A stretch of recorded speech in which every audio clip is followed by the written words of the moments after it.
DevelopSec, Developing Security Awareness with James Jardine, brought to you by Jardine Software.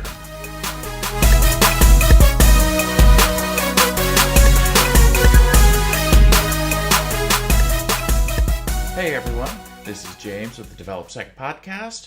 Today I want to talk a little bit about interactive application security testing. In the past, we've talked about static analysis, right? And that's the goal of looking at the source code. Now, this isn't a source code review, but it's analysis of the code to see where there are potential security flaws. And I've talked about this, in episodes 25 and 38, if you want to go back and check the records. Also, we've talked about dynamic analysis, right? This is where we're actually running the application and sending requests and looking at responses to see how the application acts as it's running. And we've discussed that a little bit more in episode 32. So now I want to talk a little bit more about interactive application security testing. This is something somewhat a little bit newer into the environment. It's been around for a few years. We're starting to see some bigger players come into the game offering this up, and it's starting to become a little bit more mainstream.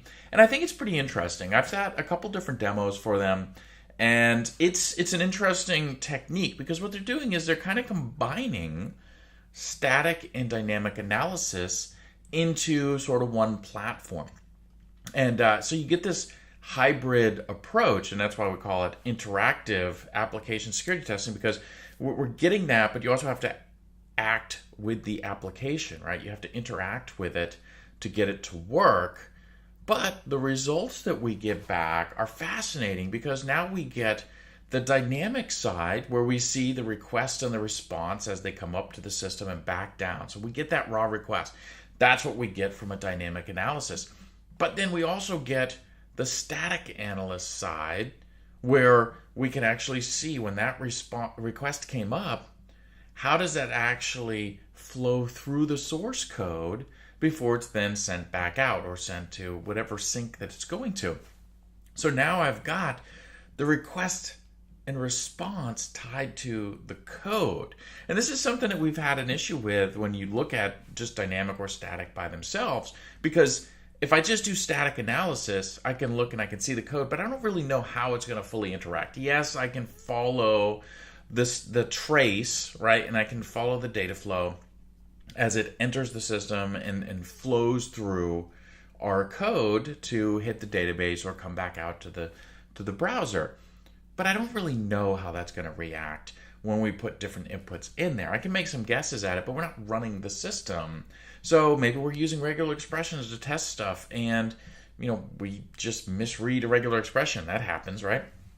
So there's lots of things that can go wrong there that we can't see. The nice thing about static analysis is we get a really good view into the code versus when we look at dynamic analysis, we're just sending a request and looking at responses. We don't necessarily know what happens in the back. We're making a best guess.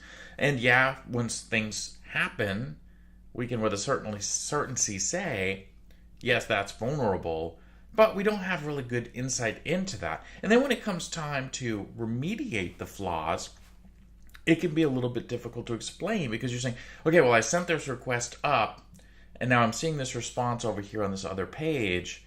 Now for a developer to have to go through and find where that is, what line of code, can be a daunting task, and you may go to the wrong spot. So with interactive testing, we get that request or response, but we also get the source code and the lines of code that go with that, so we know right where the problem is. So it's a huge benefit to what we've been doing with just one or the other. And the way we do this is it's performed using instrumentation. So you basically have to install an agent onto your web server, and that agent will then instrument your application. So basically it allows it to monitor what the application is doing during runtime, right? So that's how we're getting access into the request and response, the actual source code, right, as it goes through, because it's inside your code. It has the ability to see where that data is flowing, right? So I can see when I put input into the application, I can watch it, walk through the source code, and then determine, hey, did that go through any type of output encoding before we actually just sent it back down to the browser? And if it didn't, we know that we have a cross-site scripting issue. That's how this works. Now, interestingly enough, interactive application security testing,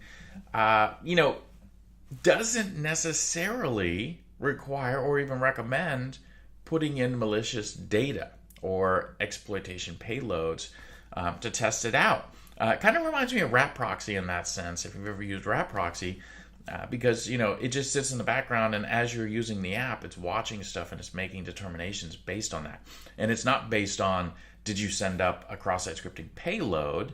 It's more based on, I received input and I watched it flow through the system, and now I see it's going back as output, and nothing happened in between to protect that data going out. Now, obviously, rat proxy was just a proxy, so it didn't have that capability.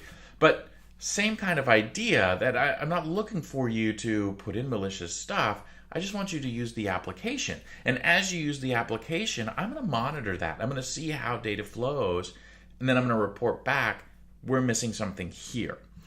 Which makes it really interesting, because now if you're deploying this into an environment like your QA environment or a performance testing environment where you're running just regular payloads against the system, the app is watching all that and testing to see, hey, is this vulnerable, is this not vulnerable? And it's reporting back.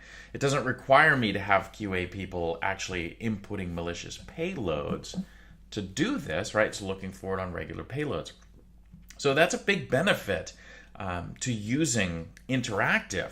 Of course, when you're actually looking at the results, you have to be able to understand the request and the response. You have to be able to understand the source code that's involved to be able to resolve this. But that's the same thing we needed with dynamic scanning, with static scanning, right? All those, you have to have an understanding of the language you're using, the framework you're using, and how to properly mitigate these flaws. But this is an interesting take on being able to get in there and kind of get the best of both worlds. Now, there are a bit of drawback to it, right? I mean, you will see some sort of performance hit in the environment that you're running interactive application security testing, right? Because it's instrumenting the code, it's watching everything. There's going to be a little bit of a hit there. Now, depending on your system setup, that hit changes. But a lot of what I've seen, it wouldn't be something recommended necessarily for a production environment. But okay for QA or some of these other environments, but that's something you need to understand if you're looking at implementing these. It's just one of those things that we have to get. It's a trade-off to get this out there. Another issue that I commonly think of when I think about IAST is that you have to hit the functions. So if I go in and just test a certain piece of code, that's all that's going to get tested, right? It's monitoring how my application is working. So I have to use it for it to monitor it, right? So similar, right? Dynamic testing, I have to be able to hit the code. Now with dynamic scanners, oftentimes we have spiders that go through and they find or attempt to find all the links and scan through and say, oh, here's all the pages, here's all the form fields, let me try to attack all these, right? That's not how interactive application security testing works, right? It's not spiting your app like that. It's actually going through and saying, okay, as you use it, as function gets called, we'll go ahead and review these and we'll look for security vulnerabilities. So that's kind of a good and a bad. I mean, the good news is that it's going to help you understand the coverage that you're getting with your testing. So if you're doing QA testing and you're running this, then you could get a better idea of, hey, how much of the app are we actually hitting? How much source code are we touching when we're going through all the tests that we know about? Maybe it helps identify code that we're not using, but it's out there. So that's a benefit. But at the same time, if you're not covering that code during your typical tests, then you might have pieces of code that aren't being tested, and those could slip through the cracks, and you may have still vulnerabilities out there because you're not testing that code. So just some things you want to think about as you consider looking at interactive application security testing for your application. Now, this again isn't something that's going to replace manual testing, right? I mean, it's still limited in nature of what it can find, just like static and dynamic analysis. So it's not going to replace all the testing that needs to be done. We still need to have some manual testing. We need people to be able to go through and manually use the app and look for business logic flaws and these type of things. But this is another alternative to be able to go in and assess your applications. And it's kind of neat because you don't have to think about setting up credentials someplace, right? The system doesn't need credentials because you're going to log in, right? As you use the application, you log into it. It's not a spider app, so you don't have to provide credentials into it to go in and spider the app. So we don't have to worry about managing credentials. As long as somebody on that environment has the ability to log in and see it, then they can go in, right? And it covers everybody on that environment. So that's a good thing that we're covered there. So we don't need the credentials. I don't need to consistently think about how often am I uploading my source code for static analysis, right? Because it's just in the environment. Every time I deploy to that environment, it'll start looking at the new code.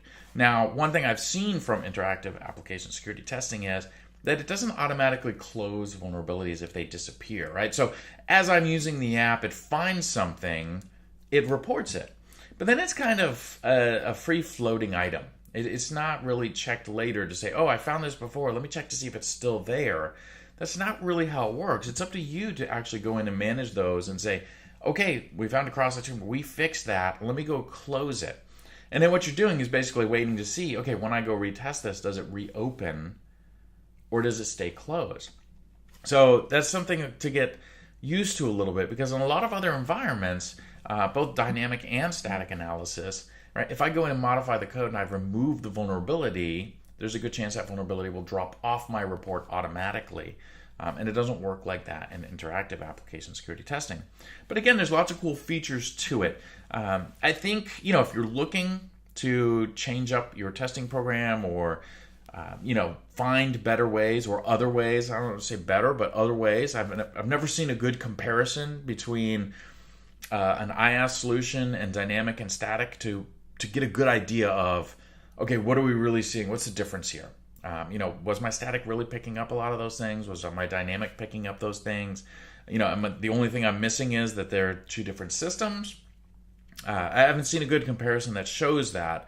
But I can say that I do like what I've seen from some of the IAST components out there. So if you're looking to, build up application security a little bit more, you're in the tool market, you're thinking about different ways that you can try to help improve your security, definitely give IAST a look to see if it's something that might fit your environment. I know some environments I've been in, it fits very well.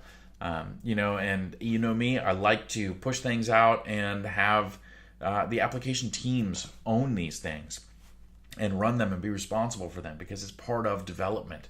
So these are things that are pretty simple to build in there, right? It gives an interface. Some of them have APIs, so you can tie them possibly into the current bug tracking systems you're using, all key components of stuff that you want from the tools that you're using, right? Because remember, we want tools that are going to help us do what we're currently doing, but do it better, not provide me a whole nother interface I have to go work in and a whole nother tool set, right? I want to be able to work as closely into the way I currently work now. That's what makes it easier. So quick kind of rundown on IAST. I'm sure we'll cover it more again at a later time, but I wanted to kind of put it out there, give people kind of an introduction to it so they know what it is and start digging a little bit deeper into it. So I appreciate everybody listening. As always, if you want to reach out. We're at DevelopSec on Twitter, or you can get me at james@developsec.com. Feel free to send in your questions, or if you've got any cool ideas, neat things that you've seen, feel free to share them. If you want to join our Slack channel, hit me up. Again, james@developsec.com. I'm happy to add you into the Slack channel. And until then, we'll talk to you on the next episode. Thanks a lot. You have been listening to the DevelopSec podcast with James Jardine. Follow us on Twitter at DevelopSec and visit our website at www.developsec.com for more episodes and information.